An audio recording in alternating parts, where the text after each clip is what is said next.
Aujourd'hui, je te présente mon petit guide presque parfait sur l'influence. On va commencer avec le but de la présentation. L'objectif de l'atelier aujourd'hui, c'est que je veux vous transmettre un peu comme avec une courroie de transmission pour que les créateurs et les entreprises, vous compreniez entre vous. Parce que j'ai l'impression des fois que certains peuvent dire une chose, d'autres choses, et on a peur des fois de se parler ou on a l'impression qu'on ne se comprend pas. Mais aujourd'hui, moi, je veux que vous vous compreniez entre vous, et c'est pour ça que pour le plan de match, que vous voyez juste ici, on va se mettre dans les souliers des créateurs de contenu et dans les souliers d'une entreprise. Je vais être votre allié là-dedans pour vous aider à naviguer à travers certains trucs que les créateurs font, ont ou pensent et certains trucs que les entreprises veulent aussi voir et certains trucs que les entreprises ont besoin de savoir afin d'engager un créateur de contenu. Donc, comme vous voyez, on va pouvoir parler de combien je dois charger quand je suis un créateur de contenu et à l'inverse, combien je peux m'attendre à payer en tant qu'entreprise lorsque j'engage un créateur de contenu. Voyez-vous, la dualité ici, on va aller voir le deuxième aspect, comment je me structure en tant que créateur de contenu, mais aussi comment je me protège en tant qu'entreprise. Parce que c'est bien beau se structurer en tant que créateur, mais il faut aussi savoir comment se protéger en tant qu'entreprise lorsqu'on engage un créateur de contenu. Et en terminant avec la troisième section, je vais vous montrer comment on peut approcher une entreprise très simplement en tant que créateur avec des petits points très faciles à retenir. Et à l'inverse, avec une entreprise, comment je peux convaincre ou séduire un influenceur à travailler pour ma marque, mon entreprise et à ce que je puisse t'engager pour parler de mon entreprise. Bon, le plan de match est décidé, on sait à quoi s'attendre. Maintenant, prenez-vous une petite gorgée d'eau, un petit café s'il est tôt le matin chez vous et 3, 2, 1, ça part.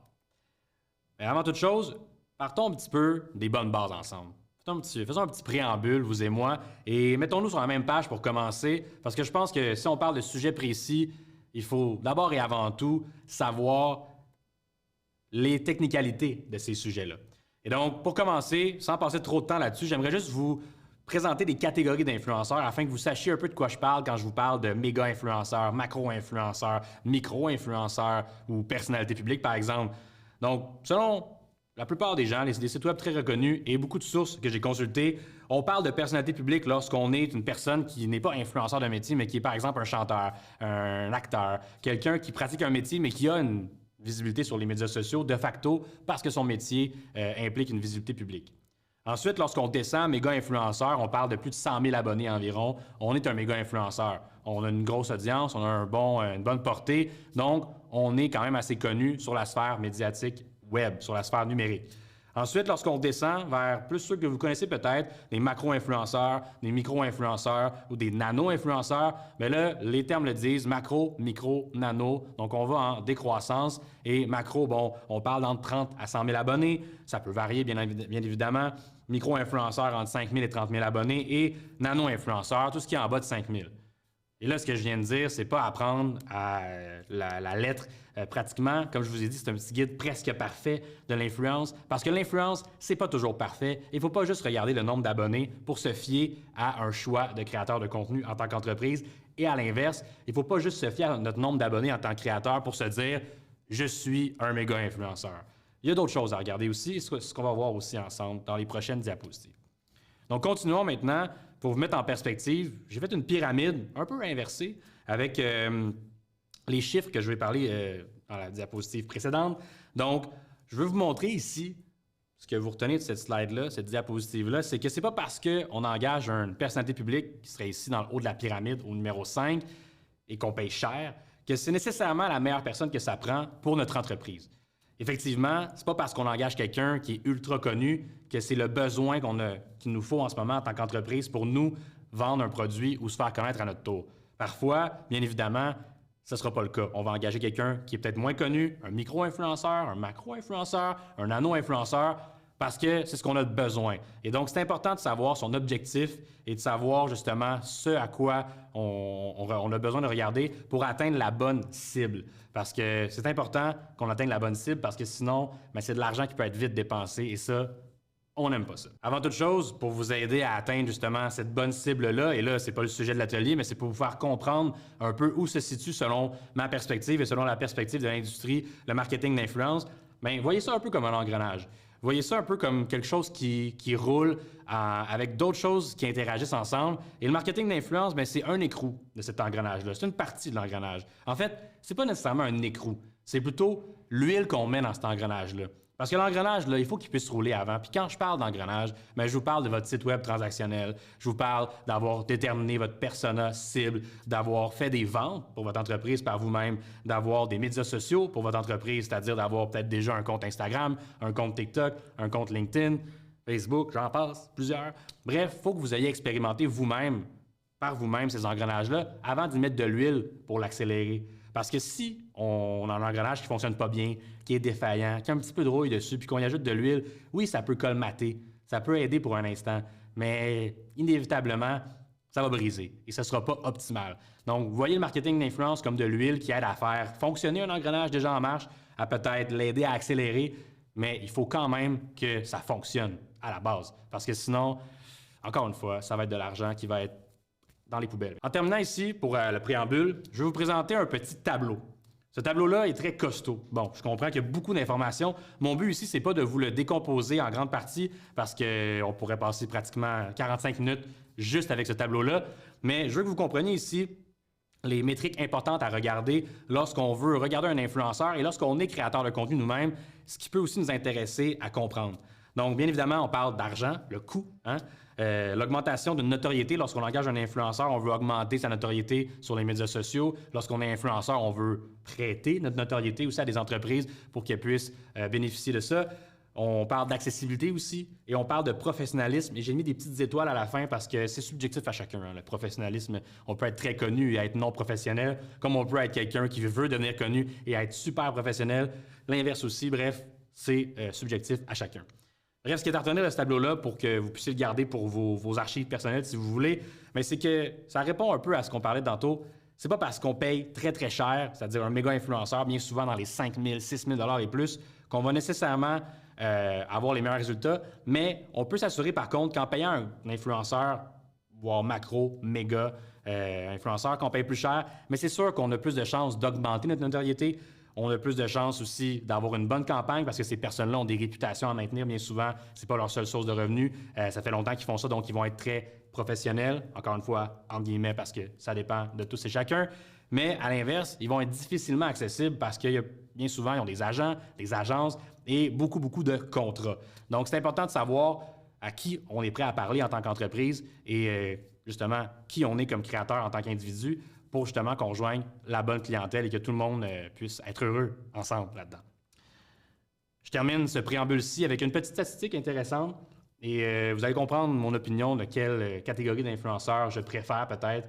Je suis nuancé parce que j'aime bien les micro-influenceurs. Les micro-influenceurs, c'est des gens qui sont plus près de leur public. C'est des gens parfois comme vous et moi qui font du contenu, mais que ce n'est pas leur revenu principal. C'est parfois quelque chose qu'ils font pour le plaisir, parfois quelque chose qu'ils ont réussi à bâtir une audience avec une passion commune, mais ce n'est pas quelque chose qui va être leur revenu principal. Ils ont souvent un travail et l'engagement est beaucoup plus élevé lorsqu'on engage un micro-influenceur. D'ailleurs, selon les statistiques, 82% des consommateurs se disent influencés par des micro-influenceurs.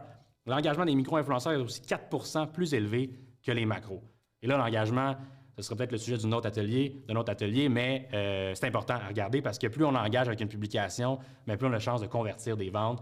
Donc, si 4% plus élevé que les micro-influenceurs, eh bien ça, mes amis, tout le monde en est ravi. Donc, voilà ce petit préambule. Passons maintenant à la prochaine section où là, on va rentrer dans le vif du sujet. Attachez votre sucre. Vous êtes créateur de contenu et vous voulez savoir combien je charge. La question qui est sur toutes les lèvres, je le sais. Je le sais parce que je le vis, parce que dans mon métier, je suis agent, influenceur, je suis aussi influenceur moi-même à mes heures. Et donc, je me ramasse dans plusieurs chaises en même temps et je me dis, je le sais que les gens ne savent pas combien charger. On veut-tu trop charger? On veut-tu charger le bon prix? Est-ce qu'on charge trop? Est-ce qu'on ne charge pas assez? Eh bien, aujourd'hui, je ne veux pas vous décevoir, les amis, mais on va répondre à cette question-là par d'autres questions. Je sais, je suis plate de même, parce que la vraie réponse, c'est que ça dépend de plein de choses, mais pour trouver une bonne réponse pour vous, puis que pour que vous puissiez trouver un bon fit pour l'entreprise avec qui vous allez travailler, il faut pouvoir répondre sur le bout de vos doigts au moins à ces 5 questions-là. Peut-être que certains qui écoutent la vidéo vont dire, bien là, il y a bien plus de questions que ça à répondre, Jay. Mais moi, je pense que ces 5 questions-là vont vous indiquer assez bien si vous vous situez dans le bon prix ou si vous connaissez du moins qui vous êtes en tant que créateur. Donc, première question, je vais les passer comme un checklist. Vous voyez les petits crochets ici. S'ils sont cochés les 5, on est en business. Quelle est ma niche? Une niche, on va voir ça dans la prochaine diapositive, mais une niche, c'est important à découvrir, c'est important à comprendre où je me situe dans cette niche-là et comment moi, en tant qu'individu, je me différencie dans une niche de création, que ce soit dans le contenu plus lifestyle, dans le contenu plus beauté, cosmétique, le contenu sportif. Comment je me différencie, moi, dans la niche que j'ai choisi d'être comme créateur? Qu'est-ce qui fait que je suis unique dans quelque chose dont plusieurs personnes pratiquent aussi, qui est la même niche, le même marché que moi, créatif? Ensuite, qu'est-ce que j'offre comme type de forfait? Et là, c'est une question qui est vague, mais laissez-moi vous expliquer un peu ce que j'entends par forfait. C'est bien évidemment de dire qu'est-ce que j'offre comme type de contenu. Est-ce que je peux offrir une vidéo mixée à une photo aussi parce que je suis talentueux en photo ou je connais un super bon photographe qui peut faire des photos de produits en plus que je peux filmer une vidéo? Est-ce que je peux me upsell en tant que créateur en disant à la marque, il m'engage pour filmer une vidéo, mais je suis très bon aussi à l'écrit. Je pourrais vous écrire une publication, par exemple, sur LinkedIn parce que j'ai une audience aussi là-dessus. Est-ce que je peux faire un mix de contenus dans lesquels je suis bon, c'est-à-dire, oui, je suis approché pour quelque chose ou j'approche une marque pour quelque chose, mais je rajoute des couches par-dessus parce que je suis bon aussi à l'écrit, en vidéo, en photo, etc. Le contenu, c'est vaste. Ça peut être aussi même sur Twitch, ça peut être aussi en vidéo YouTube plus longue. C'est très, très vaste. Il y a plusieurs plateformes et donc parfois une entreprise ne sait pas qu'elle a besoin du contenu que vous allez lui proposer. Mais si vous savez ce que vous valez, ce que vous savez selon quoi vous êtes bon, vous allez pouvoir vous-même vous aider à charger le bon prix et parfois même vous vendre plus cher pour une valeur de produit qui vaut ça aussi. Et ce que je produis comme contenu plus son utilité, là, vous allez me dire, c'est la même chose que ce que tu viens de dire. Il y a une petite nuance ici. En quoi mon contenu que je produis est-il utile pour une marque? Est-ce que moi, je produis du contenu parce que c'est pour mon plaisir personnel, j'ai quelques abonnés sur Instagram, je mets des photos de mon quotidien, j'ai bien du fun avec ça. Je ne suis pas créateur de contenu, je ne vais pas prétendre en être un. Est-ce que j'apporte une valeur ajoutée par le contenu que je fais? Parce qu'au quotidien, je vais, par exemple, dans les restaurants, tester de la nourriture et je donne mon opinion. Donc, je m'impose comme personne un peu d'autorité dans ce domaine-là, ou du moins, je teste plusieurs restaurants et donc je deviens comme une référence dans le domaine. Et là, mon contenu, il y a une utilité parce que les gens qui me suivent veulent et s'attendent à ce qu'ils vont voir du contenu comme ça. Donc, l'entreprise qui va m'engager, bien évidemment, va être contente de pouvoir avoir une collaboration avec moi si elle œuvre dans le milieu de la restauration, pour cet exemple précis-là. Et le même exemple peut se transposer pour plusieurs autres choses. Mais il faut que votre contenu puisse avoir une utilité au-delà que vous aimez ça en faire. Il faut qu'une marque puisse se dire « je veux cette personne-là » parce qu'elle va être utile pour promouvoir un message que j'ai déjà, mais je veux l'amplifier grâce à son influence. Et dernièrement, et là, je l'ai ajouté, puis peut-être que certains vont dire « c'est très subjectif », mais c'est important parce que c'est important de savoir en tant que créateur l'objectif de la collaboration, l'objectif que vous avez en collaborant avec une marque, vers où ça va me mener. Et là, ce que je veux dire par là, c'est pas d'être « ah, je veux aller absolument à tel endroit, donc cette marque-là, non, oui, non ». C'est pas d'être picky, comme on dit. C'est plus de savoir c'est quoi ma vision en tant que créateur sur 6 mois, 1 an, 2 ans, 3 ans, pour pouvoir sélectionner les bonnes demandes de collaboration lorsque je me fais approcher et pas dire oui à toutes les cachets qui me sont offerts à moi et toutes les demandes parce que, justement, on veut avoir un certain fil conducteur quand on est créateur et pas devenir ce qu'on appelle un panneau publicitaire. Vous savez peut-être le terme si vous écoutez ceci. Quand on voit un influenceur faire une collaboration lundi avec une marque Y et le mardi avec une marque X dans 2 catégories complètement différentes, et là, on le suit et on se dit, coudonc, je suis abonné à une chaîne de publicité ou je suis abonné à un influenceur que je veux voir son quotidien? Ça, c'est à vous, cher créateur, de le savoir parce que vous devez avoir une collaboration, oui, rémunérée à la juste valeur de ce que vous offrez, mais aussi comprendre où cette collaboration-là se situe dans votre écosystème créatif. Donc, c'est important de vous poser la question quand vous approchez une marque ou quand vous vous faites approcher par une marque. Et là, je vous donne des petits exemples ici, là, parce que je sais qu'on revient au début, les catégories, les niches. Là, déjà, je n'ai pas répondu à la première question. Jay ne peut pas faire les 4 autres. Bien, regarde, je vais vous aider pour la première question.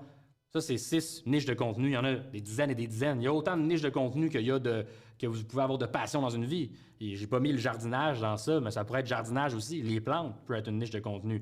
Mais je vous ai mis des niches de contenu assez populaires, assez connues, notamment lifestyle, santé, bien-être, beauté cosmétique, entrepreneurial, la mode. Donc, assez connu, assez vu sur les médias sociaux aussi. Et donc, ça vous donne un petit référent de c'est quoi une niche. Mais la réponse aussi à savoir, c'est si vous choisissez une niche, vous devez savoir surtout comment vous démarquer dans ça parce que si, par exemple, vous êtes dans la catégorie mode, vous aimez la mode, bien pourquoi vous êtes différent qu'une autre personne qui fait la même catégorie, la même niche que vous? Eh bien ça, cher créateur, c'est à vous de le savoir, c'est à vous de le mettre de l'avant. Et là, je parlais des créateurs, les entreprises qui écoutez ceci, vous vous dites, c'est quand qu'on arrive? C'est là. À l'inverse, l'entreprise, on veut savoir combien je paye. Je me fais charger un prix par un créateur, combien je paye? Pourquoi ça coûte 10 000 faire affaire avec lui ou elle?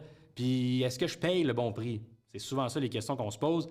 Et là, je sais que vous allez peut-être dire, je ne veux pas me faire décevoir comme tu as déçu les créateurs, mais oui, il faut aussi répondre à des questions, mes amis. Parce que c'est en se posant des questions qu'on va savoir si on paye le bon prix, si on s'est approché par les bons créateurs, si on approche les bons aussi, et si on fait la bonne affaire avec notre entreprise. Et les questions sont semblables à celles du créateur, mais un peu du point de vue d'entreprise. Donc, premièrement, votre entreprise est-elle nichée dans un marché compétitif? Pourquoi je dis ça? Parce qu'une entreprise qui est nichée, bien, c'est une entreprise bien souvent qui demande une expertise. Et pour collaborer avec quelqu'un, demande quelqu'un qui pratique un certain métier. Par exemple, si je suis dans une entreprise agroalimentaire, agriculture, mais que je veux collaborer avec un influenceur, bien, peut-être qu'il y en a moins d'influenceurs qui mettent ça de l'avant, l'agroalimentaire, l'agriculture et tout ce qui touche à cette niche-là. Et donc, potentiellement que son expertise vaut plus cher, même si elle a peut-être moins d'abonnés, comme on voyait précédemment, qu'un méga-influenceur ou un macro-influenceur.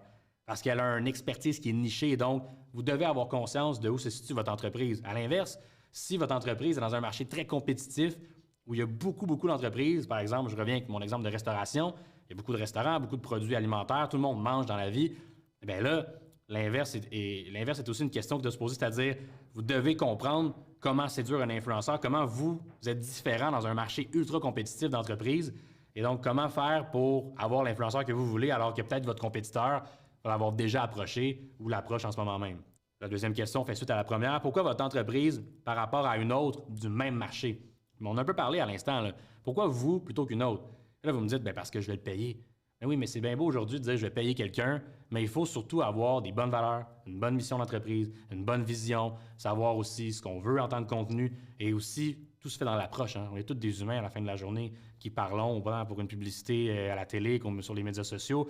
On veut avoir une bonne relation amicale, humaine, avec les courriels qu'on envoie, les téléphones, les meetings qu'on fait. Il faut qu'on puisse, c'est un tout, hein? Il faut qu'on puisse aimer ce qu'on fait. Et donc, c'est pas juste l'argent, mais c'est aussi tout ce qui vient autour qui est important à considérer.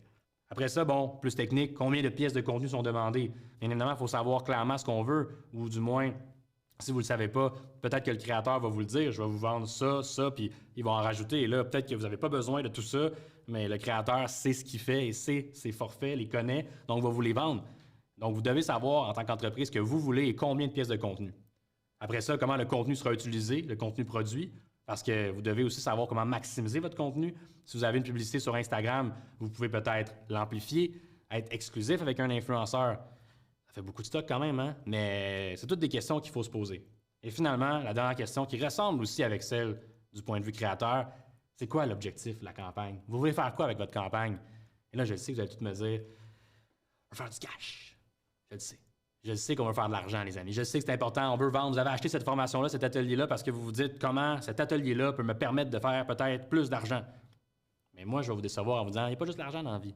Il faut savoir aussi ce qu'on veut augmenter, notre notoriété. Est-ce qu'on veut aussi se rapprocher de notre public cible? Est-ce qu'on veut se servir de ça comme catalyseur pour augmenter les visites sur notre site web? Après ça, notre e-commerce et tout ça. Donc, c'est un écosystème. C'est un engrenage, comme j'ai dit tantôt.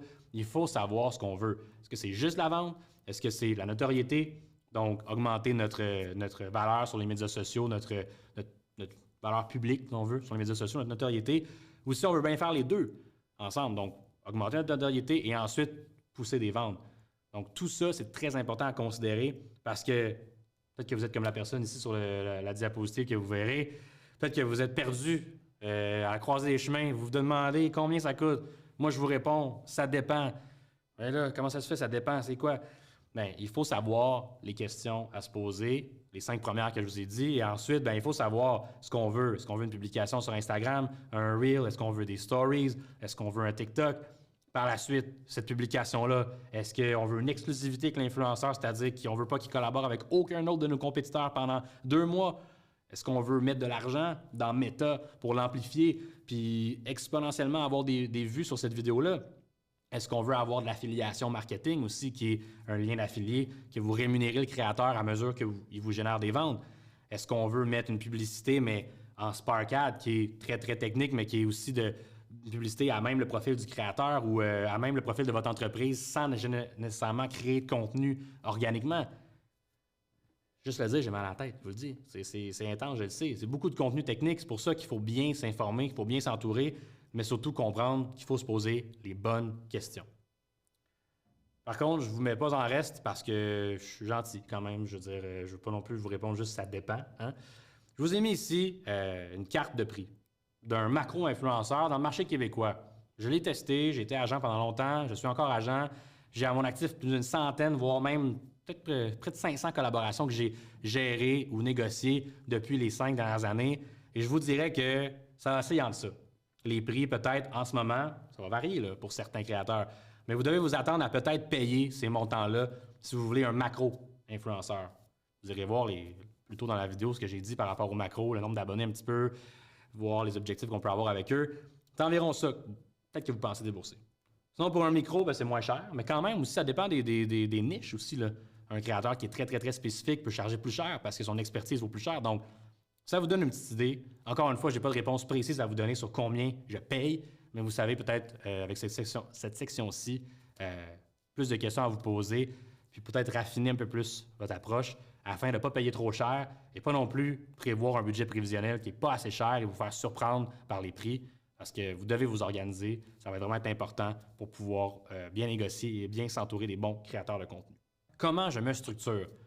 Et là, je ne vais pas parler de structure pendant 20 ans, mais au moins des points importants à vous rappeler en tant que créateur pour vous structurer avec la base. Ce que j'appelle la base, c'est lorsqu'on reçoit un courriel d'une entreprise ou qu'on approche une entreprise. Là, vous allez me dire, ah mon Dieu, wow, c'est incroyable, je vais chercher le nom dans le courriel, c'est à qui? Je les ai cachés. Donc, entreprise XXX, influenceur YY, peu importe. Mais vous voyez un peu la forme que ça peut prendre parce que c'est bel et bien un vrai courriel d'une entreprise que j'ai mis ici pour vous montrer un petit peu quand on se fait approcher. Moi, dans mon rôle d'agent, je reçois les courriels pour les créateurs que je représente. Donc, les entreprises vont approcher avec une formulation qui est souvent la même. Pas tout le temps pareil, mais je voudrais que ça, c'est une formulation qui est assez standard. Donc, vous pouvez le lire de votre côté, je ne vais pas vous le lire, mais je t'écris pour une collaboration pour X compagnie qui pourrait sûrement t'intéresser. Là, l'introduction met le préambule sur la collaboration. Moi, j'ai mis en gras ici, voici les grandes lignes du concept et des livrables. Moi, c'est ça qui m'intéresse. Moi, je lis un peu le préambule, bien évidemment, mais je veux voir c'est quoi le concept, les livrables, je veux voir c'est quoi la structure, parce que c'est ça qu'on parle aujourd'hui. Donc, on veut avoir une version du contenu selon les directives du brief, donc le document de présentation. On veut avoir les messages clés qui sont XXX, on ne sait pas c'est quoi. Mais d'habitude, il y a des vrais messages, là, je les ai cachés. On veut avoir les livrables aussi. Donc là, moi, en tant qu'agent ou en tant que créateur, vous savez, bon, on veut une vidéo TikTok plus une amplification, montant et durée à déterminer. J'y reviendrai, ça, parce que c'est beaucoup d'informations dans une phrase. Repartage de la vidéo sur Instagram, une story de 3 cadres sur Instagram. Appel à l'action XXX et le timing, c'est septembre 2024. Ça peut être une autre date, là, mais souvent, c'est quelques semaines, quelques mois avant la collaboration qu'on veut mettre ça en ligne après. L'équipe serait très emballée, blablabla. Penses-tu que ça peut l'intéresser? Reviens-moi avec les tarifs et ensuite, je peux te faire parvenir les documents, le brief, le contrat et tout ça. Tu reçois ça en tant qu'agent. Heureusement, le créateur que je représente, bon, je réponds pour lui, je sais les tarifs, on a déjà discuté ensemble, lui et moi. Mais si vous recevez ça en tant que créateur, vous devez pouvoir répondre une réponse claire. Mais peut-être que vous ne le savez pas, là, combien vous savez, combien vous valez, tout ça. Vous devez réfléchir en vous posant les questions qu'on a parlé un peu avant. Mais au moins, avec ce courriel-ci, vous avez de l'information intéressante. Vous savez que c'est un TikTok, bon, la plateforme. Vous savez que c'est la même vidéo qui va être partagée sur Instagram. Vous savez surtout, une information importante à ne pas négliger, que cette vidéo-là, sur TikTok, va être amplifiée. Donc, il va y avoir des dollars médias de la part de l'entreprise ou de l'agence qui travaille avec cette entreprise-là pour que votre vidéo que vous avez faite soit amplifiée, vue à plus de personnes. Donc, votre visage va être vu encore plus que ce que vous avez peut-être comme audience dans votre créneau actuel. Et va être ciblé avec des gens qui veulent ou ne veulent pas voir cette vidéo-là. C'est un pensez-y bien. Donc, voilà aussi le montant et la durée à déterminer. C'est important, si ce n'est pas écrit, de savoir qu'il y a des montants d'achat média. Donc, il y a des entreprises qui vont mettre 500 $ de boosting, qu'on appelle dans le jargon, ou 5 000 $ ou 50 000 $. Ça, c'est des gros montants. Et que le montant d'argent joue aussi sur le nombre de vues que la vidéo va faire. Et la durée joue sur le nombre de temps que la vidéo va être amplifiée. Tout ça mis ensemble, ça me fait vous dire de faire attention à cette catégorie-là d'amplification ou de montant durée parce que bien, ça peut jouer sur votre image aussi. Si vous vous dites, ah, parfait, on amplifie ça pendant 6 mois, mais 150 000, ça ne me dérange pas. Sur TikTok, oui, oui, bien, ça se peut que vous-même, vous vous voyez trop souvent sur votre fil d'actualité parce que bien, la vidéo va être vue par tout le Québec au complet ou tout le Canada au complet. Et ça, pas qu'on veut pas ça, mais on cherche à le calculer parce que trop, c'est comme pas assez. Fait que si on se fait trop voir, ben, un moment donné, ça tombe sur les nerfs des gens. Je suis sûr qu'à la maison, vous avez peut-être une publicité en tête, télévision, médias sociaux, que vous avez vu, vous êtes comme, mon Dieu, je l'ai déjà vu au moins 50 fois, arrêtez de me remettre dans mon feed, mais malheureusement, la personne ou l'entreprise derrière, ben, continue de mettre de l'argent, puis ils se disent, on va voir plus de gens. C'est important de penser à cet aspect-là. Et là, je vous reviens avec mes fameuses questions aussi à vous poser. Donc là, le courriel était quand même assez standard, très bien fait aussi. Il y a des courriels, des fois, que c'est zéro comme ça, là, c'est je veux collaborer avec toi, combien tu charges? Et là, c'est à vous de structurer le courriel. Donc, c'est à vous de poser les dites questions que je vous ai mises ici afin que vous puissiez recevoir l'information plus clairement parce que des fois, ça arrive puis c'est tout croche. Puis ça, on espère qu'après l'atelier, tout le monde puisse mieux se comprendre. Mais si vous posez les bonnes questions en réponse au courriel que vous recevez, bien, vous allez pouvoir avoir les informations que vous voulez avoir qui vont être nécessaires pour savoir combien charger et vous structurer par le fait même. Donc, ces questions-là, quelles sont-elles? Bien, quels sont les livrables? Bon, là, on l'a déjà vu dans le courriel, mais c'est important de le savoir. Des entreprises, parfois, ne savent pas qu'est-ce qu'ils veulent et, comme on l'a vu précédemment, vont peut-être payer trop cher ou pas assez cher pour ce qu'ils vont vouloir. Donc, c'est important de savoir clairement ce qu'on veut. Est-ce qu'il y a des amplifications de prévues? Je ne vais pas me répéter, là, mais c'est important de savoir comment s'amplifier parce que ça peut jouer beaucoup dans le prix et aussi sur votre réputation. Vous avez compris, je pense, le message. Où le contenu sera utilisé et pendant combien de temps? Donc, pendant combien de temps le contenu va être amplifié? La durée, là, c'est super important. En médias sociaux, vous le savez, tout va vite. Dans 2 mois, ça se peut que TikTok change encore d'algorithme. Ça risque d'arriver. Instagram peut faire une modification qui va changer le parcours utilisateur de la plateforme. En l'espace de 2 mois, les médias sociaux peuvent carrément changer. Donc, si vous dites, ah, pendant 6 mois, c'est pas long. Dans 6 mois en médias sociaux, c'est très long. Donc, soyez conscient de la durée lorsque vous parlez avec des clients. Est-ce qu'il y a un échéancier clair? Là, ici, dans ce courriel-ci, ça disait juste septembre. Par la suite, en communiquant avec le client, la cliente, on détermine un échéancier. Mais c'est important parce que vous devez prévoir vos tournages, prévoir si vous devez engager un vidéaste, un photographe, prévoir vos dates aussi avec si vous avez d'autres contrats en même temps, prévoir aussi ça va être publié quand parce que vous avez peut-être d'autres collaborations dans les mêmes périodes. Donc, vous ne voulez pas non plus que pendant 2-3 semaines en septembre, dans ce cas-ci, vous ayez 8 collaborations. C'est de votre travail en tant que créateur avec votre agent, votre agence, de prévoir les moments où vous avez plus ou moins de collaborations. Donc, l'échéancier, très, très important à demander et à mettre sur table pour les deux parties. Et dernièrement, je vous reviens avec l'argent parce que c'est important dans la structure aussi, l'argent. On veut être payé pour ce qu'on fait, évidemment. Et puisque c'est un domaine assez nouveau, des fois, l'influence, eh bien, on ne pense pas à demander les modalités de paiement. Et si on ne demande pas en tant que créateur à mettre son pied à terre, des modalités de paiement claires, bien, le client va mettre les siennes. Et parfois, bien, c'est des modalités de paiement pour des fournisseurs at large. Donc, le département comptable dit, bien, nous, on paye nos fournisseurs en 90 jours. C'est ça, avec les influenceurs aussi. Bien, un fournisseur d'une entreprise qui a, par exemple, des produits, peu importe, a peut-être une structure qui permet d'absorber ces 90 jours-là dans son entreprise. Donc, lui, être payé en 90 jours, c'est correct. Mais vous, en tant que créateur de contenu, 90 jours, vous savez le calcul, c'est pas mal 3 mois. En septembre, vous publiez, vous êtes payé peut-être, si vous espérez pour Noël, avoir les cadeaux de Noël avec cette collaboration-là, vous pouvez peut-être pouvoir acheter vos cadeaux pour votre famille. C'est long, 3 mois. Donc moi, ce que je fais et ce qui fonctionne aussi lorsque vous le dites de la bonne manière, c'est de dire, bien parfait, la collaboration, et on va dire 15 000 bien, les modalités de paiement seront de 50 à la signature du contrat et 50 lorsque j'aurai fini le mandat. Donc, vous vous assurez d'avoir 50 de, par exemple, dans ce cas-ci, 15 000, 7 500 et vous vous assurez d'avoir, lorsque vous aurez fini les livrables, bien, la moitié restante, c'est-à-dire le résiduel. Donc, vous vous assurez d'être payé en partie avant d'avoir même commencé le travail ou d'avoir commencé, mais dans les débuts de. Et donc, avant même d'avoir publié une vidéo, vous avez un montant d'argent. Et ça, bien, c'est une sécurité financière que vous ne pouvez pas négliger en tant que créateur. Et c'est surtout une structure aussi qui vous permet de savoir comment vous projeter les mois suivants. Est-ce que j'ai une collaboration en juin, en juillet, en août? Est-ce que je n'ai besoin de plusieurs en tel mois parce que ça fait 3 mois que je n'ai pas été payé, rien du tout? Il faut se structurer parce que si vous voulez vivre de ça, ou du moins en faire un très, très bon side revenue, bien, il faut que vous puissiez avoir une certaine connaissance de tout ça. Je vous ai mis ici une carte de prix, une grille tarifaire. Appelez ça comme vous voulez. Ça peut être dans un kit média aussi que vous avez ces informations-là que vous allez voir. Mais parlons de statistiques et de valeurs d'influence. En fait, ici, ce que je veux vous parler, c'est de comprendre que oui, les chiffres, vos statistiques que vous enverrez à des entreprises, parfois lorsqu'elles en demandent, ça a une valeur, mais votre influence en a une aussi. Donc, c'est important que vous puissiez décomposer la charge de travail que vous faites pour une entreprise au-delà des livrables qu'elle vous demande. Donc, oui, un Reel, oui, une photo, oui, un TikTok, mais en tant qu'influenceur, vous devez savoir aussi séparer l'amplification de manière mensuelle, bien souvent, peut-être pas aux semaines. S'ils veulent 2 semaines, vous pouvez le diviser par 2 pour la charge du mois, par exemple, mais toujours à discuter selon les métriques que le client vous demande. Donc, combien de temps, combien de dollars médias. Est-ce qu'il y a une exclusivité, encore une fois, à discuter selon les catégories de produits? En tant que créateur, vous devez reconnaître votre niche, comme on a dit au début. Je reviens quelques minutes plus tôt. Vous devez connaître aussi les compétiteurs dans cette niche-là. Si je me fais approcher par une compagnie de lits ou de meubles, puis je fais du contenu dans décoration, intérieur, maison, peut-être qu'il y a d'autres compagnies qui m'approcheraient dans les mois qui vont suivre. Mais si je signe une exclusivité avec cette compagnie-là pendant 6 mois, il y a un coût de renonciation à calculer. C'est jamais parfait. C'est presque parfait. Mais vous pouvez quand même le savoir si vous prenez le temps d'y penser.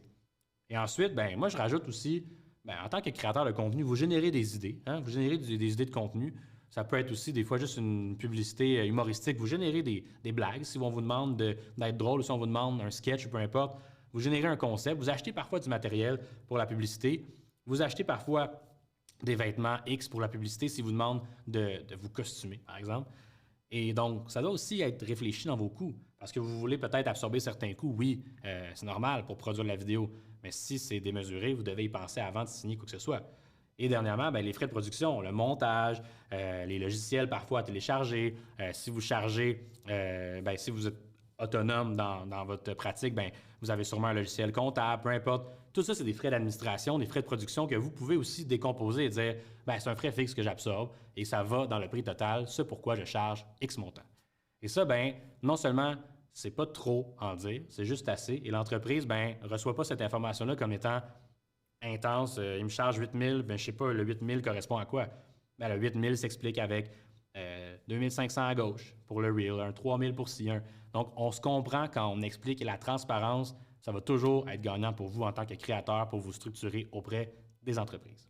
Là, je vous entends, les entreprises, c'est quand qui parle de nous? C'est là.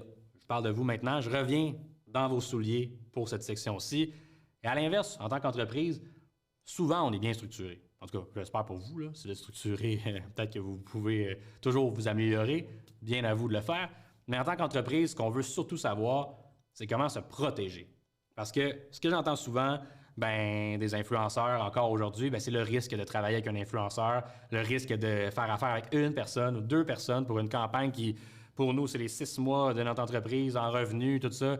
Je sais que c'est risqué, je sais que c'est une jungle parfois, les influenceurs, et c'est normal, c'est un nouveau métier. C'est tout nouveau métier, ça prend parfois à la dure, ça prend certaines personnes qui font des ateliers pour aider à remettre l'information ensemble, mais il y a des façons assez simples de se protéger et surtout des trucs importants à considérer pour éviter peut-être quelques petites catastrophes. Et là, vous me voyez sûrement venir, comment se protéger? Avec un contrat, mes amis. Et là, je ne suis pas avocat, je ne suis pas législateur ou agent de la loi, mais je n'ai vu des contrats. Je n'ai vu et je n'ai révisé. Et j'en ai fait réviser aussi par mon avocate avec qui je travaille. Et il y en a de toutes sortes. Mais il y a des éléments qui reviennent quand même dans plusieurs contrats. Et ces éléments-là, j'ai décidé de vous les mettre. À défaut de vous mettre un contrat, je peux pas mettre un contrat, il y a trop d'informations à cacher, ça n'aurait pas été clair. Je vous ai mis ça ici. Je vous ai mis ça dans cette image-ci. Donc, un contrat, c'est un document hyper important pour officialiser une entente avec votre créateur. Si un créateur vous dit « Ah, moi, un contrat, je fais pas ça imposez-en un. Si en tant qu'entreprise, vous vous dites « Ah, on n'en fait pas de contrat », le créateur, courez loin. Un contrat, c'est important. C'est important que les 2 parties signent. C'est important d'avoir ça comme preuve, comme quoi l'entente a été faite dans les règles de l'art et aussi en connaissance de cause des 2 parties. Donc, autant pour le créateur, oui, ça peut permettre de se protéger, mais c'est surtout pour l'entreprise qui a parfois, je ne veux pas dire beaucoup à perdre à travailler avec un influenceur, mais qu'il y a beaucoup de choses qui peuvent arriver parce que c'est un individu en dehors de votre entreprise, une partie prenante externe. Donc, vous devez penser, j'ai mis 6 choses, peut-être qu'il y en a plus qu'on pourrait ressortir ensemble, de choses importantes à considérer dans un contrat. Je vous suggère d'avoir bien évidemment toujours une équipe légale à l'interne ou un avocat, avocate pour vous réviser vos contrats ou vous faire un template de contrat qui est legally approved, on va dire en bon anglais. Mais bref, si vous avez ces éléments-là, vous allez pouvoir au moins être pas pire pour commencer. Donc, c'est important de la demande de travail, les tarifs négociés, les termes de paiement, on a parlé tantôt, qu'ils soient bien indiqués. C'est important que l'objectif de la campagne soit discuté avec le créateur. Si on veut augmenter nos ventes, on le dit dans le contrat, le but de la campagne est d'augmenter nos ventes sur le produit X, Y, Z. Le but de la campagne est de promouvoir le service pour que les gens le connaissent. Non. C'est important. Ça a l'air niaiseux, mais c'est l'est. Parce que si l'influenceur fait un contenu qui ne respecte pas l'objectif, ben vous pouvez mettre une clause qui dit ben nous, on veut que l'influenceur refasse le contenu s'il ne respecte pas l'objectif. Et là, si l'influenceur signe aussi ça en connaissance de cause et qu'il ne respecte pas l'objectif avec le contenu qu'il fait ou elle fait, ben vous avez une preuve, papier qui vous dit ben tu as signé comme quoi, si tu ne respectais pas ce que j'ai écrit noir sur blanc, je pouvais te demander de le refaire. Je suis désolé, mais tu le refais. Alors que si c'est pas écrit, ben là, c'est là que la chicane peut pogner des fois, parce que là, vous voulez pas ça. On n'en parlera pas là-dedans. Vos obligations envers le créateur. C'est important aussi, les obligations du créateur, oui, qui vous doit, mais vos obligations en tant qu'entreprise, vous devez d'informer le créateur sur ce que vous voulez avoir comme produit final, c'est-à-dire le contenu filmé. Vous devez aussi fournir le nécessaire pour qu'ils comprennent votre entreprise aussi, qu'est-ce qu'il y a à faire comme contenu, quel message clé. Donc, c'est important que vous l'écriviez. Ensuite, le calendrier, bon, l'échéancier, on en a parlé, mais c'est important que vous ayez un échéancier clair avec des étapes approximatives peut-être, mais quand même qui sont claires. La semaine du 5 ou la semaine du 12, la semaine du 19, qu'on sache où on s'en va, pas la journée précise, mais au moins le mois prochain, on est rendu là. La semaine prochaine, on fait ça. Même si ce n'est pas le 13 ou le 14, au moins on sait que cette semaine, je suis censé recevoir un concept du créateur. Ou cette semaine, si j'ai engagé 8 créateurs, je suis censé recevoir les 8 concepts avant telle date. Comme ça, au moins, si ce n'est pas arrivé puis c'est écrit au contrat, et là que le créateur ou l'agent ou l'agente le voit, ben ils vont se dépêcher à vous l'envoyer parce qu'ils ont signé pour ça. Fait qu'ils n'ont pas le choix. Donc, l'échéancier approuvé par les deux parties, mais bien écrit, important. Et aussi, une partie au contrat, là, c'est plus long vous le lirez aussi, là, mais une partie qui vous permet de vous dissocier du créateur. Si le créateur va à l'encontre des valeurs de l'entreprise, et ça, je dis que vous lirez là-dessus parce que c'est très, très résumé, là, mais dans le fond, c'est souvent dans les clauses vers la fin d'un contrat qu'on dit pour force majeure. Tu sais, ce paragraphe-là qu'on met, puis que c'est comme si force majeure, il y arrive une tempête ou chose qui n'est pas du ressort de l'entreprise, le créateur a un comportement en dehors des médias sociaux, dans la vraie vie qui est répréhensible, bon, acte criminel, et j'en passe. Bien, vous devez décrire ça quand même pour vous dissocier parce que la dernière chose que vous voulez en tant qu'entreprise, c'est d'être associé avec quelqu'un qui, malheureusement, fait quelque chose qui va à l'encontre de la loi ou fait quelque chose qui est peut-être mal vu aussi publiquement. J'ai malheureusement déjà vu des créateurs de contenu publier des vidéos sur leur profil où ils disaient leur opinion sur quelque chose, où ils disaient, ils faisaient un truc, par exemple, se filmaient peut-être un peu trop en boisson ou, plein de choses qui sont sur la fine ligne de pas trop sûr. Eh bien, les entreprises n'ont pas voulu s'associer avec ces gens-là, même si le contrat était signé, ils ont évoqué la clause que la personne a fait quelque chose qui ne correspondait pas aux valeurs de l'entreprise. C'était un motif assez important pour s'en dissocier et on ne veut pas que l'entreprise soit liée à une personne qui a fait ça. Des fois, c'est vraiment un comportement obscène, là, juste même pas un acte qui va à l'encontre de la loi, c'est juste quelque chose qui n'a pas de sens, une opinion démesurée sur un sujet. On ne veut pas. Donc, c'est important d'avoir une clause qui vous permet de vous dissocier. Et finalement, j'en ai déjà parlé, l'exclusivité, les droits de réutilisation de contenu, l'amplification média. Ne jamais rien prendre pour acquis là-dedans. Ne jamais rien prendre pour ils m'ont fait le contenu, je dois avoir le droit de le mettre sur mon Instagram pendant un an. Je dois avoir le droit de le mettre sur ma page Facebook s'il me l'a envoyé pour que je l'approuve avant de le publier. Je dois avoir. Il n'y a pas de droit qu'on doit avoir. Le droit, je ne suis pas avocat, mais le droit, c'est écrit sur papier, c'est convenu entre deux parties. Sinon, c'est une zone nébuleuse, puis on ne veut pas être là-dedans. On ne veut pas être dans une zone grise. Donc, convenez des paramètres, incluant ces détails-là qu'on oublie, mais prenez rien pour acquis parce que tout doit être discuté et approuvé par les deux parties. C'est comme ça qu'on peut se protéger en tant qu'entreprise.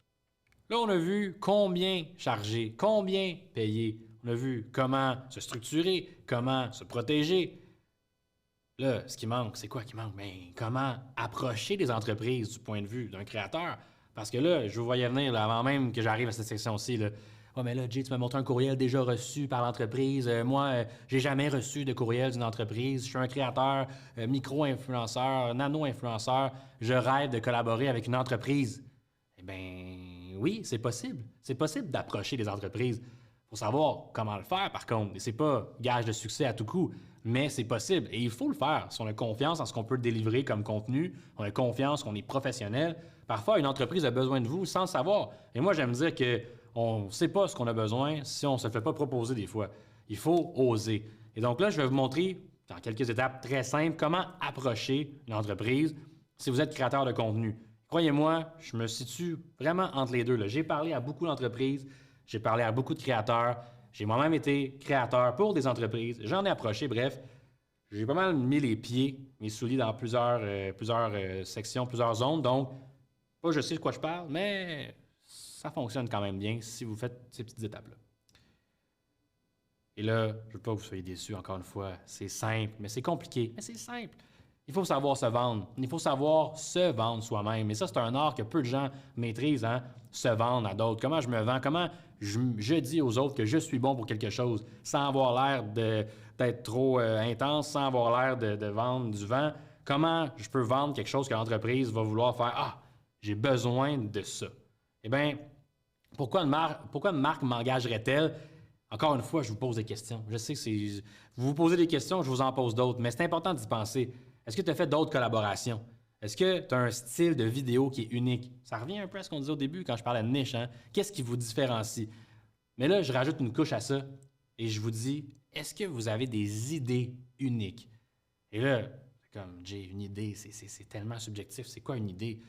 Là, je ne repars pas sur un autre sujet. On pourrait faire un atelier sur les idées uniquement. Mais là, restez groupés, restez avec moi. Je vous ai fait un petit tableau, une petite page pour vous résumer comment moi je perçois une idée. Après ça, les agences de ce monde, les personnes de marketing qui ont peut-être des hautes études dans ce qu'est une idée pourraient en rajouter. Mais moi, avec ce que j'ai vu sur le terrain, ce que j'ai compris aussi que ce que les marques voulaient avoir pour se faire rassurer et pour pouvoir dire « je paye pour ça », ben c'est quand on peut bien expliquer une idée. Puis ça, une idée, ben c'est vague, c'est subjectif. Je peux avoir, moi, une idée que je trouve très bonne pour mon ami, c'est la pire idée. Je peux avoir une idée que je trouve pas bonne, puis finalement, j'ose la mettre pareil, ou j'essaye quelque chose, et finalement, tout le monde trouvait ça bon. Une idée, c'est très, très subjectif. Mais une idée, par contre, ça respecte quand même des étapes clés. Il faut savoir lui faire prendre vie, il faut savoir la mettre en mots, puis il faut savoir la vendre, cette idée-là. Et là, je ne vous dis pas de vendre toutes vos idées à tout azimut aux entreprises et à dire à tout le monde « achetez mon idée, ça, je vous dis tout ça », puis finalement, ils ne vous payent pas, mais ils font l'idée quand même. Je vous dis de savoir quoi dire. Donc, il faut savoir qu'une idée, ben, il y a une conception derrière ça, il y a un concept, il y a une enveloppe qui englobe cette idée-là. Et donc ça, le concept, bien souvent pour les entreprises, ils en cherchent des concepts. Et vous savez, ils n'en trouvent pas tout le temps. Parce qu'à l'interne d'entreprise, on pense qu'ils sont beaucoup d'employés bien souvent, mais ce sont souvent les petites équipes. Et ils ont beaucoup, beaucoup, beaucoup de choses à penser. Puis des concepts, ben, ils en ont trouvé, ils n'en trouvent plus, ils en recherchent. Puis quand on arrive avec un bon concept, une bonne enveloppe d'idées, bien là, l'entreprise est intéressée à aller voir qu'est-ce qui se passe dans cette enveloppe-là. Ensuite, ben, il y a la rédaction de l'idée. Si vous avez vendu votre concept et vous pouvez avoir une bonne rédaction, ben, il y a le ton, il y a la déclinaison de l'idée à l'écrit, donc le concept écrit, il y a les mots qu'on veut prendre, il y a le choix de mots qu'on va faire qui va aider à amplifier comment l'idée est bonne. Il y a l'audience aussi. En tant que créateur, vous devez savoir si vous approchez une entreprise, ben, vous avez fait vos recherches sur l'entreprise à savoir à qui cette entreprise-là s'adresse. Je prends par exemple une marque de divan, qu'on n'aimera pas, une marque de fauteuil, de meubles. Encore une fois, je reviens à ça. Je prends les mêmes exemples. On reste dans le même créneau. Mais si vous voyez l'Instagram ou le TikTok ou les plateformes numériques de cette marque-là, et vous voyez qu'elle fait souvent un type de contenu X ou qu'elle s'adresse à un public Y et que c'est assez clair, là, comme vous le voyez, que c'est ce public-là auquel elle s'adresse et que vous, ben, vous rejoignez le même public et vous êtes même peut-être de ce public-là, ben, dites-le. Ayez confiance en vous et dites-vous, je sais à qui vous adressez, je peux clairement rendre mon concept, mon idée pour votre public cible. Là, la compagnie est aux anges avec ces trois affaires-là, mais il en manque encore un peu. La production. Vous pouvez, en tant que créateur, offrir un forfait, pour revenir au mot que je disais, forfait clé en main, dire je suis vidéaste, je fais mes propres collaborations, je peux filmer, je peux photographier, voici mon portfolio, voici ce que j'ai fait auparavant, voici le genre de vidéo que je fais qui viennent appuyer parfois mon idée. Si je veux un concept d'idée, puis je l'ai déjà fait moi sur mes plateformes parce que je l'ai déjà testé pour le fun, pour moi-même, puis ça a marché parce qu'il y a eu des gens qui ont vu la vidéo, c'était drôle ou ça a marqué les gens, ça a suscité une émotion, ben, je peux l'expliquer, dire hey, voyez-vous, regarde, mon idée est inspirée de cette vidéo-là que j'ai produite moi-même, que j'ai filmée, que j'ai fait. Ben, je pourrais refaire semblable pour votre entreprise, avec le même angle d'attaque, mais juste avec votre message, vos messages clés, avec la rédaction qu'on prend en compte. La diffusion. Vous pouvez aussi dire, ben moi, écoute, je suis pas un influenceur, je suis nano-influenceur, j'ai peut-être pas l'audience d'un méga-influenceur, d'un macro-influenceur, mais je connais les plateformes de diffusion. Je sais que TikTok, ça fonctionne là-dessus, Instagram, ça fonctionne, et je pourrais vous faire du contenu, moi, puis vous le diffuser sur la plateforme qui fonctionne, parce que je sais que vous êtes bon sur TikTok. Moi, sur TikTok, j'ai moins d'abonnés, je suis plus sur Instagram, mais je fais ce genre de contenu-là, puis vous avez déjà une audience. Je peux devenir un créateur de contenu qu'on va appeler UGC, là. On ne rentrera pas là-dedans, mais un créateur qui va être une création de contenu qui va être générée par les utilisateurs, mais qui va aussi du contenu qui va être qu'on appelle always on en anglais, du contenu qui va être toujours publié par l'entreprise. L'entreprise a besoin d'alimenter ses médias sociaux, donc vous pouvez aussi lui vendre le fait que ben, vous n'êtes peut-être pas un influenceur avec une influence incroyable, mais vous êtes un créateur de contenu qui savez ce qui fonctionne au niveau de la diffusion et vous voulez justement ben, dire à l'entreprise, vous êtes déjà bon là-dessus, moi je peux vous aider à tout le temps être constant. Je vais vous fournir du contenu, je peux vous en filmer, voici combien je charge, achetez-vous ça. Et ça se peut que ça fonctionne aussi. Et finalement, ben, la dernière étape d'une idée, ben, c'est l'appel à l'action. C'est comment on peut susciter l'engagement du public. Et ça, quand on dit une idée à une entreprise ou quand on veut approcher une entreprise, il faut qu'on sache pourquoi l'entreprise sélectionnerait cette idée-là. Donc moi, si je veux dire, j'ai un concept qui est humoristique, mais à la fin, la raison pour laquelle le concept fonctionne pour vous, mais c'est parce que les gens vont être intéressés à aller voir votre site web après ça, parce que j'y ai pensé dans le sketch, j'ai mis un appel à l'action, j'ai mis quelque chose qui allait faire en sorte que les gens allaient voir votre page. Inquiétez-vous pas, j'ai pensé à ça. Et là, vous venez de séduire l'entreprise. Vous venez de leur offrir ce qu'ils ne savaient pas qu'ils avaient besoin, mais vous venez de savoir un peu le langage qu'ils parlaient. Et là, les chances sont bonnes que ça fonctionne. Comme je vous dis, c'est presque parfait. Ça ne l'est pas, mais ça fonctionne assez souvent. Je ne vous laisse pas dans le reste, mes amis. Pour des idées, ben, ça peut prendre plusieurs formes. Sûrement des formes que vous connaissez déjà si vous êtes ici à avoir acheté cet atelier-là. Mais les idées peuvent prendre forme sous forme de vlog, peuvent être en concours sur Instagram avec une entreprise si vous avez déjà une forte audience et vous avez du contenu dans une niche de contenu X et que l'entreprise a la même niche de contenu que vous, ben, vous pouvez unir vos forces pour justement susciter un engagement via un concours pour récompenser les abonnés de vos audiences respectives. Ça peut être un story time, je sais que c'est un terme anglais, mais une histoire qu'on raconte. Ça peut être des photos, ça peut être via un tournage professionnel, donc avec vos capacités de vidéaste, monteur, vous connaissez un photographe, vous avez un studio, bien là, vous pouvez vendre aussi le fait qu'on vous fournit un tournage, forfait clé en main, vous n'avez rien besoin de faire, on vous fournit tout et vous avez juste à signer ici. Donc, ça peut être vraiment ça. L'idée va prendre forme avec des aspects différents. Donc, je vous ai mis quelques exemples ici, mais ça peut prendre plusieurs formes. Mais avant toute chose, il faut savoir comment la décomposer et la vendre. C'est hyper important. Donc, voilà comment on approche une entreprise, selon moi, et selon ce que j'ai déjà testé aussi, mais selon aussi les connaissances que j'ai que les entreprises veulent entendre.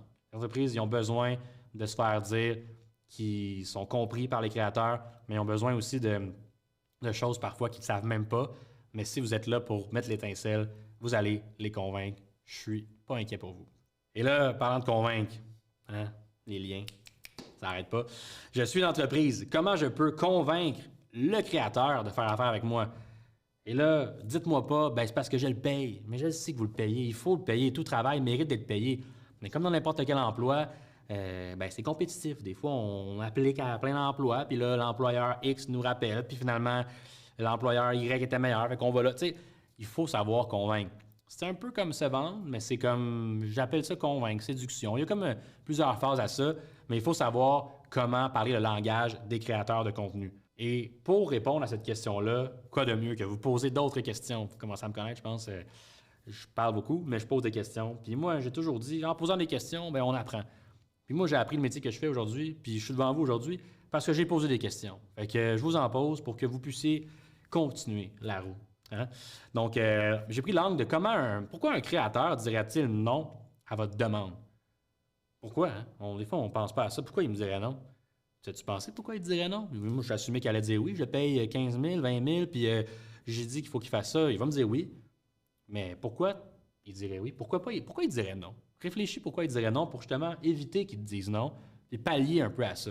Puis pour ça, ben, il faut savoir un peu où on s'enligne. Et là, j'ai mis Peut-être encore une fois qu'il y en a plus que ça. On a 6 ici des exemples de questions qu'il veut vous poser en tant qu'entreprise qui va aider à convaincre l'influenceur s'il doute ou justement effacer tout doute et qu'il vous dise oui tout de suite.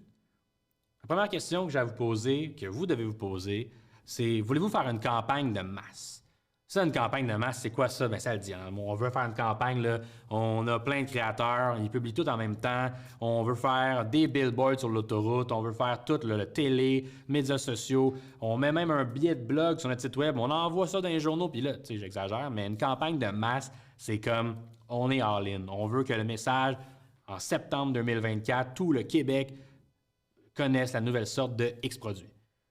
Et là, pour ça, on va faire tout ce qui est en notre pouvoir pour engager le plus de gens possible pour en parler. Là, vous me dites, ben c'est parfait, Jay, c'est excellent, c'est tout ce qu'on veut, on fait ça, nous. Un influenceur, une campagne de masse, ça dépend. À son niveau, peut-être qu'il va vous dire non. Pourquoi? Parce qu'il ne veut pas faire partie de la masse, justement. Il ne veut pas être un créateur parmi tant d'autres qui prodigue un message sur votre nouveau produit qui est révolutionnaire. C'est bien beau qu'il soit révolutionnaire, je suis content pour vous.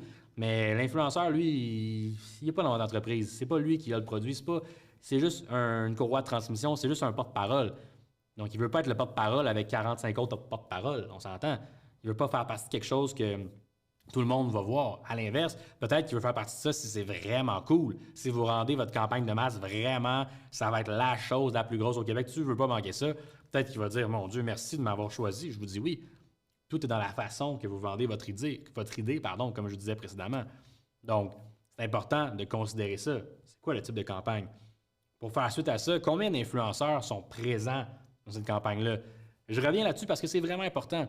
Il y a des créateurs de contenu, puis moi, je travaille avec des créateurs de contenu qui sont assez suivis sur les médias sociaux, qui ont une audience dans les hauts 500, 600, presque 1 million d'abonnés.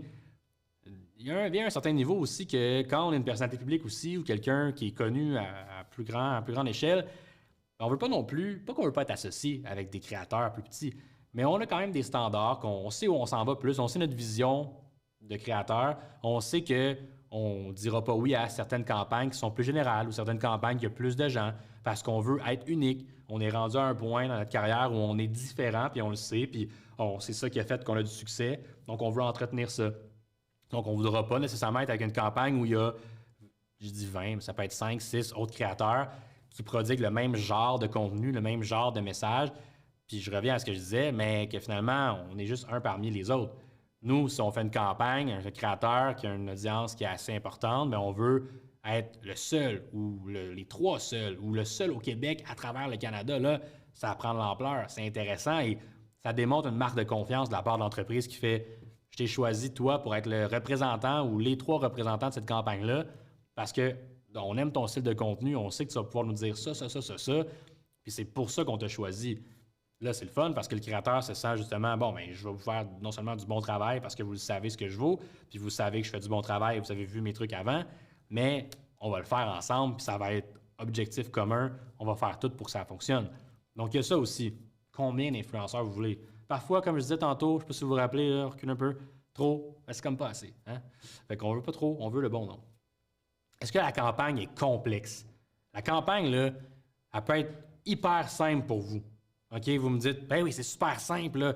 C'est juste qu'il a besoin d'aller là, il va à 8 h du matin faire telle affaire, il achète un produit, il fait 2-3 sauts d'insert, 2-3 pirouettes, il revient. Non, ça peut être simple pour vous. Vous êtes dans l'entreprise, vous le savez, c'est quoi l'entreprise. Vous êtes le président, la présidente. Mais pour le créateur de contenu ou l'influenceur, il faut rendre ça simple. Il ne faut pas que ce soit complexe au premier regard. Si c'est trop complexe, là, j'ai exagéré avec ma métaphore de pirouette et tout ça, mais vous comprenez où je veux en venir. S'il y a beaucoup d'étapes, ça a l'air long, ça a l'air compliqué, fastidieux, ça se peut que juste ça fasse je vais dire non. Je vais dire non parce que là, moi, j'ai pas le temps. D'un, je suis beaucoup en demande, heureusement, je suis content, mais trop complexe pour moi. J'ai trop risqué, trop complexe, j'ai peur de ne pas être à la hauteur.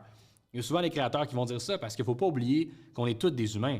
Donc, ça se peut aussi que si c'est très complexe à première vue, ben on n'est peut-être pas la personne pour faire les bons résultats. Là. Si vous avez trop d'attentes, c'est trop complexe, je stresse. Et les créateurs, même ceux qui ont 2 millions d'abonnés et plus, et je veux dire des personnalités connues, ben, ça reste des humains. Ils ont leur stress, leurs anxiétés. Il ne faut pas que ce soit trop complexe pour eux. Il faut que ce soit mis en mots simples et qu'ils soient en confiance de dire oui pour pouvoir délivrer la marchandise. Est-ce que ça peut rester organique ou pas? c'est quoi ça, organique? Vous savez c'est quoi sûrement si vous êtes ici, mais est-ce qu'on peut rester dans la créativité du créateur? Est-ce que le créateur a un terrain de jeu avec des barèmes, bon, que vous avez fixés, pas des barrières, mais des consignes, des trucs clairs, mais il y a quand même un bon terrain de jeu pour garder sa couleur, garder sa créativité, garder qu'est-ce qui rend lui ou elle, elle. Qu'est-ce qui rend lui, elle, elle. Tu sais, comme, qu'est-ce qui fait que les gens le suivent, la suivent? Est-ce qu'on peut faire cette campagne-là avec un type de contenu qui est semblable à ce qu'il fait déjà? Bien, si la réponse est oui, parfait. Mais si la réponse est non à cette question-là, peut-être des chances qu'il va vous dire non. Parce qu'aujourd'hui, les grands créateurs, les grandes créatrices de ce monde, au Québec, au Canada, ceux qui ont du succès, c'est parce qu'ils ont su rester eux-mêmes. Comme je le dis, on est tous et toutes uniques, il faut trouver ça. Mais si on impose trop de barèmes, trop de consignes, qu'on vient brimer ça, ben moi, j'ai déjà dit à des entreprises, ben c'est pas compliqué, engagez un acteur ou un comédien ou quelqu'un qui fait de la pub, là, puis payez-le, puis faites-y lire le script que vous voulez, puis ben, ça va être ça. Pourquoi engager quelqu'un, un influenceur, qu'un influence, si vous êtes autant structuré, autant dans la peur que ce soit différent? Tu sais, il faut que ce soit collaboratif. Ça le dit, c'est une collaboration, mais il faut que ce soit en collaboration, en co-création avec l'influenceur, parce que c'est là qu'on produit les meilleurs bijoux, les meilleurs pubs, les meilleurs trucs sur les médias sociaux. C'est quand c'est collaboratif et que les deux parties y apportent leur grain de sel pour pouvoir créer quelque chose d'unique. Hein? C'est pas beau, la poésie. Approchez-vous le bon type de créateur de contenu pour vous. Ça, c'est l'avant-dernière question. Peut-être qu'il y en a d'autres que vous pouvez vous poser, mais celle-là est importante. Tantôt, je ne sais pas si vous vous rappelez dans le préambule, quand j'ai dit « mettons-nous sur la même page », j'ai parlé de catégorie d'influenceurs. J'ai parlé aussi d'une pyramide là, qui n'était pas inversée, mais que j'ai mis les chiffres de haut en bas là, pour vous dire c'est pas parce qu'on paye le plus cher en haut que c'est nécessairement la chose qu'on a besoin. Si vous ne vous rappelez pas de ça, vous irez voir. Là. Je suis sûr que vous en rappelez. Mais ça se peut qu'on paye un influenceur 45 000 $, je veux dire un chiffre arbitraire, mais qu'un influenceur ou 10 influenceurs à 1 000 $ auraient amplement servi à atteindre et même dépasser nos objectifs. Donc, est-ce que vous approchez l'influenceur ou l'influenceuse parce que votre fille ou votre garçon vous a dit c'est la personne que je suis qu'il faut, ou votre employé ou votre associé, ou peu importe qui, est cool, il faut que tu approches cette personne-là ou pas. Est-ce que c'est pour ça ou vous avez vraiment un intérêt envers ce créateur ou cette créatrice-là parce que vous savez que c'est la personne que ça vous prend pour propulser votre entreprise dans les plus hauts niveaux? Parce que si c'est sous référence de quelqu'un, que vous n'avez pas trop de connaissances, c'est qui, que vous ne la suivez même pas ou ne le suivez même pas sur les médias sociaux, mais tant qu'à moi, perdez pas votre temps. Approchez pas la personne, puis dites-vous que vous recommencerez demain. Mais je veux dire, il faut avoir fait ses recherches. Il faut savoir à qui on parle. Il faut même pouvoir dire « j'ai vu ta vidéo, je pense qu'on pourrait s'inspirer d'une vidéo que tu as déjà fait ou d'une photo que tu as déjà fait. J'ai aimé le concept de telle affaire. » Je pense qu'il faut amener son grain de sel pour que le créateur se sente aussi « Ah ben écoute, je suis confiant d'amener le mien aussi, mais je suis confiant qu'il est flexible à ce que je peux être créatif aussi. » Parce que si ce n'est pas la bonne personne pour vous, ben vous allez non seulement être déçu de votre expérience de marketing d'influence, ce ne sera pas parfait du tout, loin de là, et vous allez dire ben plus jamais je dépense 20 000 là-dedans, ça ne fonctionne pas. Alors qu'au final, ben il manquait peut-être juste des questions à se poser pour avoir la bonne personne. Donc rappelez-vous bien de ça. Et finalement, ça je l'ai mis, je pense que soit juste dans le monde de l'influence hein, qu'on pense à ça. Êtes-vous pressé dans le temps? Ça, là, c'est quelque chose, je pense, qui revient autant dans un domaine qui va être de la comptabilité, un domaine vraiment hors de l'influence, pas juste les médias sociaux, dans n'importe quel job, dans une job d'avocat, comptable, un médecin pressé ne fait pas une bonne job, il faut qu'il soit quand même concentré, il faut être conscient que chacun a un horaire à lui ou à elle, puis il ne faut pas non plus brusquer les choses. Si vous avez besoin de ça pour hier, ben demandez-vous pourquoi vous en avez besoin pour hier, parce que vous auriez pu le prévoir il y a plusieurs semaines pour l'avoir en temps aujourd'hui. Donc, ça se peut qu'on soit pressé. Je ne dis pas qu'on dit non systématiquement à quelque chose qui est rush, mais si vous savez que c'est pressant, de grâce, ayez le temps ou prenez le temps de le dire justement que c'est pressant et non assumez pas que la personne va le faire en dedans de 2 jours. Dites-le, écoute, je sais que c'est rush, mais j'aurais besoin là, t'es-tu ma personne? Non. Ah, je comprends, je sais que c'est rush. Parfait. On passe à un autre appel. Mais si vous voulez prendre le temps de bien faire les choses, bien, soyez pas pressé, puis pressez pas les choses. Parce que même si vous a dit oui, l'influenceur ou l'influenceuse, mais que vous le pressez dans le processus, ça se peut qu'ils vous disent non la deuxième fois que vous le rapprochez parce que l'expérience n'aura pas été le fun. Le temps, c'est précieux et les gens veulent avoir leur case horaire bien établie, veulent avoir leur temps bien établi. C'est important que vous respectiez votre temps, mais aussi le temps des créateurs et des créatrices de contenu. Parce que, ben, c'est ça, c'est important. Hein? Donc voilà, ces questions-ci qui sont très importantes à se poser. On a vu combien payer, combien charger, comment se structurer, se protéger, comment approcher, comment convaincre. On a vu 3 grandes sections à cet atelier-là qui, je crois, vous a permis de vous mettre dans les souliers à la fois du créateur, si vous êtes une entreprise, et à la fois de l'entreprise, si vous êtes un créateur, et à la fois dans vos propres souliers. Hein? Parce que c'est important d'être dans nos propres souliers quand on est quelque part, il faut être focus. Comme là, gardez le focus avec moi, ça termine dans pas longtemps. Je vous ai gardé un petit truc pour la fin parce que je sais que j'ai beaucoup d'informations, ça fait beaucoup de choses à écouter. Peut-être avez-vous été attentif à la moitié du temps, mais là, c'est le temps que vous soyez attentif pour la fin parce que je pense qu'il y a beaucoup d'informations qui vont être pertinentes ici. La collaboration en 5 minutes. Bien moi, je ne vais pas me chronométrer devant vous, ça se peut que ça prenne 6, 7, 8, je ne sais plus. Mais je vous ai résumé comment penser à une collaboration d'influence, autant pour les créateurs que pour l'entreprise, et ce, en 5 minutes. On verra si j'y arrive. Parce que c'est très, très résumé, mais c'est important de le comprendre. Comme ça, au moins, tout le monde parle le même langage. Comme je disais précédemment, l'organisation, c'est la clé dans une campagne d'influence. Parfois, il y a tellement de monde dans une campagne que j'ai déjà fait un meeting avec 8 personnes sur Zoom. Chaque personne avait un rôle bien précis. Chaque personne était importante dans le meeting. Mais je m'étais dit, mon Dieu, je ne savais pas qu'il y avait autant de monde dans telle affaire qui était occupé à faire ça, ça, ça. Donc, c'est important. Si on n'est pas clair, ben ça va vite. Hein? Ça va vite devenir un flou, puis ça va être très, très dur et surtout stressant pour tout le monde. Donc, la collaboration en 5 minutes, c'est quoi? Eh bien, je vous ai résumé, très résumé encore une fois, je vous le dis, les 5 étapes d'une collaboration, un peu les tâches que vous devez faire si vous voulez bien faire une collaboration et bien comprendre aussi comment ça se passe du point A au point Z. Après, est-ce qu'il y a des choses qui rentrent entre ces étapes-là? Bien évidemment, je ne peux pas vous résumer ça et chaque collaboration est unique. Mais si on part de l'étape numéro 1 d'une collaboration, bien, il faut, comme on l'a dit, présenter la campagne et les attentes envers l'influenceur ou son agence s'il y a lieu. Donc ça, c'est quoi? Bien, c'est ce qu'on a vu. C'est quand on approche une entreprise, bien, c'est présenter son idée, mais quand on se fait approcher, c'est le courriel. C'est comment bien présenter ça, comment bien dire son idée, comment présenter les livrables, les questions à poser. OK, parfait. Hein? On veut avoir quelque chose qui est clair. Ensuite, bien, l'étape numéro 2 qui vient avec ça, bien, on négocie les tarifs selon les livrables sélectionnés. Là, quand on a présenté les idées, on a vu un peu le courriel qui ressemblait à un courriel, bien, qui était un courriel avec des informations cachées, mais qui ressemblait à un courriel d'une collaboration. Bien, on veut négocier les bons cachets. On veut faire peut-être du back and forth, peut-être un petit meeting introductoire pour dire parfait, on se présente. J'aimerais qu'on parle des trucs importants parce que par courriel, c'est peut-être complexe. Un petit 30 minutes, un petit 15 minutes, on se parle. Et après ça, bien, on peut faire une soumission qui a de l'allure pour un créateur ou l'entreprise dire j'ai X nombre de budget, j'ai 10 000, voici. Puis des fois, on va le dire d'entrée de jeu parce que ben, on n'a pas de temps à perdre puis on est conscient que ça a une valeur de ça. Et le créateur va dire parfait, on a une même valeur. Et là, tout le monde est content. Ça va vite. Mais parfois, on négocie puis c'est important de savoir justement ce qu'on vaut en tant que créateur et aussi en tant qu'entreprise de comprendre les perceptions de valeur des créateurs que vous allez approcher. Parce que oui, c'est parfois la jungle, mais si on est transparent et qu'on communique bien, bien, vous allez payer le juste prix pour ce que vous faites et ce que vous voulez avoir en tant qu'entreprise et vous recevrez le juste prix en tant que créateur, je vous le garantis.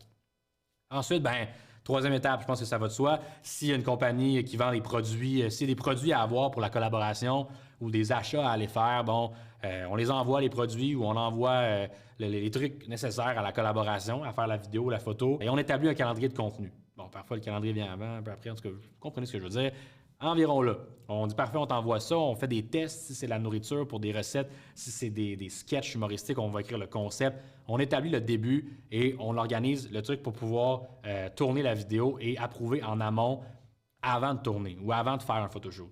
Donc c'est l'étape un peu importante. Parfois les gens vont négliger ça, mais c'est l'étape qui vous sauve beaucoup de temps parce que si vous recevez une version 1, là on va à l'étape 4 pour comprendre, si vous recevez une version 1 d'une vidéo ou d'un photoshoot, peu importe, un truc créatif qui ne correspond pas à ce que vous pensiez, bien, c'est bien souvent parce que vous avez sauté ou lésiné sur l'étape numéro 3 en vous disant « Je fais confiance au créateur, j'ai pris pour acquis ». Si vous vous rappelez tantôt, j'ai dit « Ne rien prendre pour acquis ». Mais j'aime ça faire des petits callbacks. C'est important d'être clair. Soyez clair. Il n'y a rien à prendre pour acquis, puis il n'y a rien d'assez clair si on ne l'a pas expliqué bien. Donc, c'est important. Donc, si vous voulez recevoir une vidéo, une version 1 du contenu pour l'approuver, que l'étape précédente soit bien faite. Donc, une fois qu'on reçoit la vidéo, le contenu, la photo, ce qu'on attendait en fait du créateur, le livrable, en étape 4, eh bien là, en équipe interne ou avec votre agence, votre équipe marketing, votre père, votre mère, n'importe qui, hein, comme vous voulez, vous révisez le contenu et vous approuvez ou non. Donc, vous apposez vos commentaires. Parfois, certains vont utiliser des Google Drive pour ça, d'autres vont utiliser des applications comme Frame.io, là, c'est très technique, mais tu sais, pour mettre des commentaires à même la vidéo, à telle minute, on fait changer ça à telle seconde. Donc, bien à vous de voir comment vous faites ça, mais en tant que créateur aussi, bien à vous d'être organisé. Envoyez pas juste un courriel en disant voici ma vidéo, puis dans l'autre courriel, je t'envoie ma légende, ma caption. Dans l'autre courriel, tu sais, essayez, aidez-vous à vous aider à ce que l'entreprise soit aussi comme bon, on va tout envoyer d'un coup, c'est très clair, on peut réviser ça, merci beaucoup. Parce que comme je vous ai dit, il y a beaucoup de parties prenantes. Si j'envoie la caption une journée, la vidéo le lendemain, tu sais, là, je veux dire, même si tu dis, je t'ai envoyé le texte déjà, mais pas la vidéo, bien, pour l'entreprise, bien souvent, on va avoir le contenu quand on recevra tout. On ne va pas perdre notre temps à faire un courriel pour approuver un texte alors que la vidéo est encore pas envoyée. Donc, arrangez-vous pour vous aider à vous aider. Soyez clair et respectez le temps de tout le monde parce que c'est important d'être respectueux du temps, mais c'est important aussi pour s'organiser et de ne pas en perdre des bouts. Parce que c'est jamais le fun d'avoir approuvé une vidéo, une caption, d'avoir oublié qu'il y avait des stories, s'en rendre compte la veille de la publication, puis là, ça devient désorganisé, puis on veut pas ça. Et c'est là que bien souvent les frictions arrivent. On veut être toujours clair du processus où on s'en va. Et finalement, ben, l'étape numéro 5 et 6, là, je veux dire, la sixième n'est pas là, mais 5, 6, c'est on approuve, on dit parfait, on met les temps d'approbation, on est comme j'approuve, cette vidéo-là, c'est ce que je voulais, merci. Ce texte-là, cette caption-là, c'est ce que je voulais. Ce photoshoot-là, je voulais ça. Je suis content et on est prêt à publier. Et là, on va dire, parfait, peux-tu publier le 22 juillet, le 24 août? Peux-tu publier à ce moment-là? Moi, je vais être devant mon ordi en tant qu'entrepreneur, en tant qu'entreprise. Je vais être prêt à avoir la publication à 11 h du matin. Je suis très précis, mais ça fonctionne comme ça. Vous pouvez être jusque-là. Si vous dites, je prends pour acquis, il va publier dans la journée. Peut-être que vous, la journée, c'est entre 10 h et midi, il n'est pas publié, vous allez stresser. Mais le créateur, pour lui, dans la journée, c'est à 5 h le soir. Vous devez vous dire, mais moi, je veux que ce soit publié à midi. C'est possible, midi, telle journée. Ou peux-tu me dire 2-3 dates qu'on choisisse la meilleure date pour moi, puis mon équipe, tout ça, puis qu'on se comprenne. Donc, c'est une étape qu'on oublie des fois, mais il faut le choisir. Puis après ça, ben, c'est la partie de plaisir. Quand on voit le contenu en ligne, puis on voit les gens commenter, puis on voit les gens interagir, ben, si tout c'est bien fait, ben, on est juste content. Puis on est content de payer le résiduel de l'autre 50% parce qu'on est comme, c'est une collaboration qui s'est bien faite, on est très heureux, ça s'est bien passé, personne n'est stressé, tout le monde a bien dormi. Wow! J'en reviens pas. Ça arrive, pas tout le temps, mais ça arrive. C'est presque parfait, comme je vous dis. Finalement, ben, je vous ai mis ici une ligne du temps, pas ligne du temps, mais quelques étapes d'une collaboration pour que vous puissiez comprendre en termes de semaines, en termes de mois, combien de temps ça peut prendre. Et là, c'est très, très factuel, c'est des chiffres, c'est 4 à 6 semaines, le chiffre que j'arrive à la fin. Bien évidemment, ça varie. Je ne veux pas dire que ça dépend, mais si vous avez entre 4 à 6 semaines devant vous, bien, vous devriez pouvoir approcher un influenceur, négocier, bien, faire les 5 étapes qu'on a vues avant. Et vous en tirer à temps pour votre objectif, c'est-à-dire d'avoir une vidéo dans 6 semaines.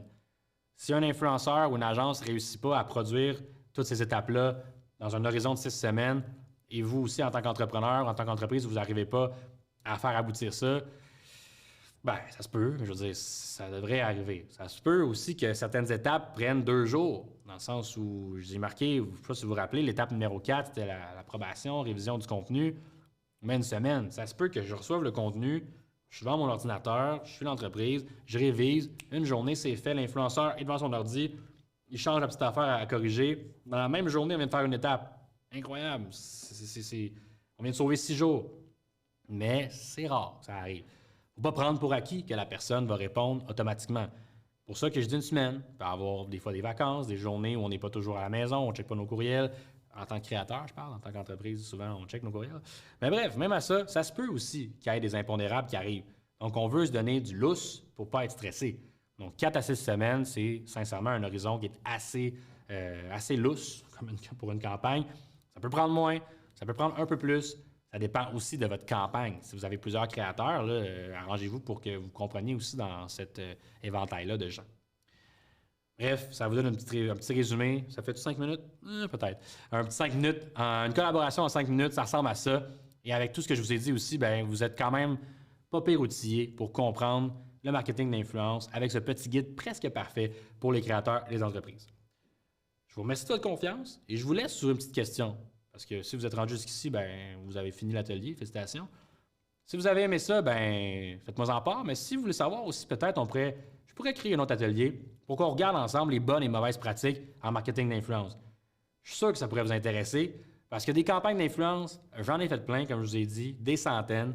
J'ai plein de study cases que j'ai bâtis chez moi. J'ai plein d'opinions là-dessus. Et vous aussi, sûrement, vous avez plein d'opinions sur des campagnes que vous voyez parce que il y a tellement de campagnes, il y a tellement d'influence, il y a tellement de marketing qu'on en envoie des dizaines et des dizaines par jour.